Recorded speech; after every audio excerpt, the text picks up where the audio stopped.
The Prowler's it's been a really interesting piece to work on. For me as an art director, it's basically, you know, a new generation of style that we get to work on. You know, when I first joined the project, there was a lot of things already established. So the Esperia Prowler essentially is a reproduction of a Tevarin-based rapid deployment ship. Essentially, yeah, you start with a blank canvas. You talk to the writers and get the lore.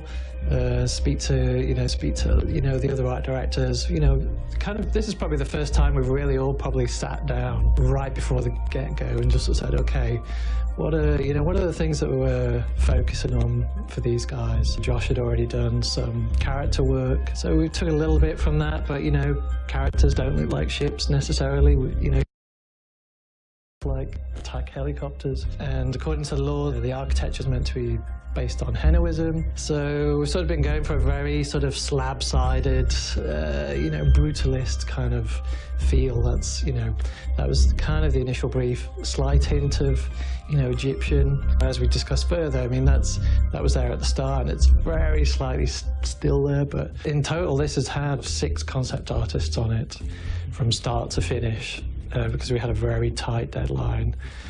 There's always a high amount of pressure because you know, it's all exploratory basically, and you know, I've got to give Chris some things to work with basically. So you know, concept artists work in different ways, so I've kind of used that to my advantage. So initially we did a 2-week sprint, coming up with just 4 very sort of different looks, basically different configurations, different styles, you know, vertical or horizontal, or no cockpits, all sorts of things, and then just present it to Chris. Say, hey Chris, what do you like? And so he's like, well, like bit of A, bit of B, which is fine because I kind of liked all the designs anyway. So it doesn't matter what Chris picks as long as, you know, I can get behind it. That's, you know, that's cool. In my head, I imagine it, you know, you'd be using it in a traditional sense. You know, you'd be flying into hostile zones. You know, maybe you'll have 2 or 3 of them. They'll come in, land. You know, it's the full sort of Black Hawk Down treatment.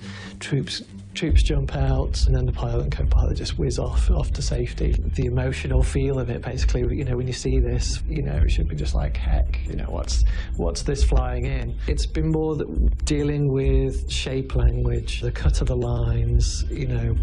It's quite minimalist, so the lines are, you know, there for a reason generally. I've been calling it like a radar deflection kind of material, so it's kind of like a bird's nest.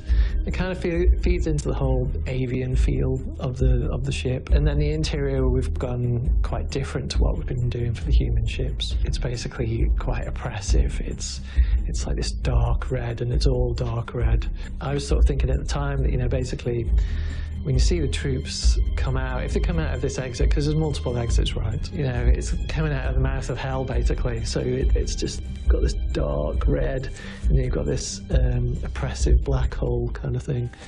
And then as you make your way through to the cockpit, the red slowly fades off, essentially, and it goes more towards blacks and greys, with just a hint of red. Just so for pilots, there's less distraction. And we've kind of just sort of been featuring like a sort of 3-line sort of motif, which we took from the character design that Josh did, and that is fed into the ship basically in lots of subtle ways. There's a heavy avian feel with the ship, some in subtle ways, some not so subtle. Fans will see straight away that it's got some large VTOLs basically, and in landed mode it's, you know, it's a real hunched, aggressive. It's a bird of prey, you know, it's classic basically. And then it also has like a special ability, special feature, whatever you want to call it, of sort of these defensive blades that come out, but yet to still fully realize, you know, the sort of theory behind it all, like, you know, in terms of lore, but certainly, you know, it helps with flight, low maneuverability, but also when it comes into land, VTOLs go down, all the blades pop out, which people may call feathers, but I call them blades, and they provide like a defensive position.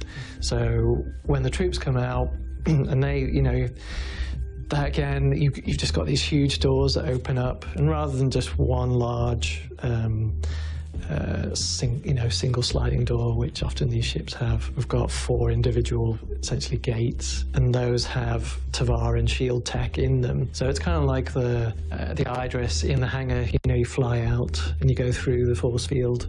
This is like a personal version. That's kind of one of the the visual hooks of the ship. So the ship could be flying along with all its armoured doors up, but it's still got its energy shields there, so the troops can, you'll be able to look out. This is what I hope, right? And you'll be there in your harness and you're just looking out and you're just seeing the landscape go by or whatever it is. The other two visual features, avian features, we've got a split tail, so it's like a swallowtail, and then the head. The head is obviously very sort of eagle-like. And this time we've been able to essentially remove the cockpit. There's a head to this thing, but it's essentially one-way glass, so you can't see in, but you can see out, the pilot can see out, so it gives us this really nice monolithic kind of armoured feel, and again lending to that whole sort of Tevarin warrior hardcore heroism, and so we've just been building on that.